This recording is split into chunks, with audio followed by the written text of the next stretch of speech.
Hey beautiful people, the internet is full of ways to cleanse and charge your crystals, but I highly recommend that you do some research and find the methods that align with your ancestry and your spiritual practice, because those will be the strongest.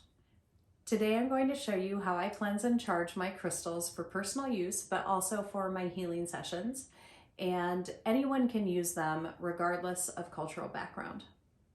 Once I get home from the store, I'm pretty excited to start working with my crystals right away. So I either put them in a saltwater soak or I set them outside in my flower garden. But if it's too cold outside, I will put them in the base of my potted plants indoors. Some softer crystals, like those in the gypsum family, will dissolve or disintegrate if they are soaked in water for too long. So do your research and just make sure that that method is okay for the crystal that you're going to cleanse. If using a saltwater soak, I will leave the crystals overnight, then carefully dry them with a cloth or paper towel the next day. Saltwater is a natural disinfectant too, so we're killing any germs from people who may have been touching the crystal before you decided to bring it home.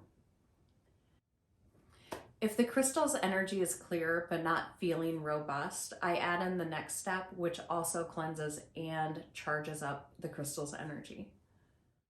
I found putting my crystals in the flower bed or garden outside is one of the best ways to cleanse and charge my crystals and stones. We want to return the crystals as close to their original vibration as possible, so it makes sense that providing it with contact with the earth would be refreshing for it. If you carry your crystals and wear your crystal jewelry all day, putting it at the base of a plant to cleanse and recharge it overnight can be part of your bedtime routine. Then, the next morning, let your intuition guide your choice of crystal to carry or wear. And the last option for cleansing and charging your crystals, which is probably the most common and popular, is leaving your crystals outside during a full or a new moon. I try to bring my crystals inside at dawn, but sometimes it doesn't hurt to have a little bit of sun energy mixed in with your crystals as well.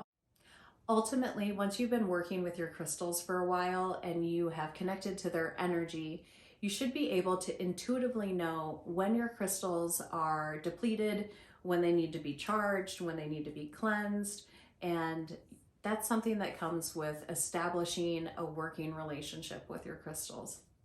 If you aren't sure your crystals are working for you, I've made a video that identifies 3 of the most common reasons why. I'll put a link to that up here. If you have any questions, let me know in the comment section. Thank you for watching, and I'll see you next time.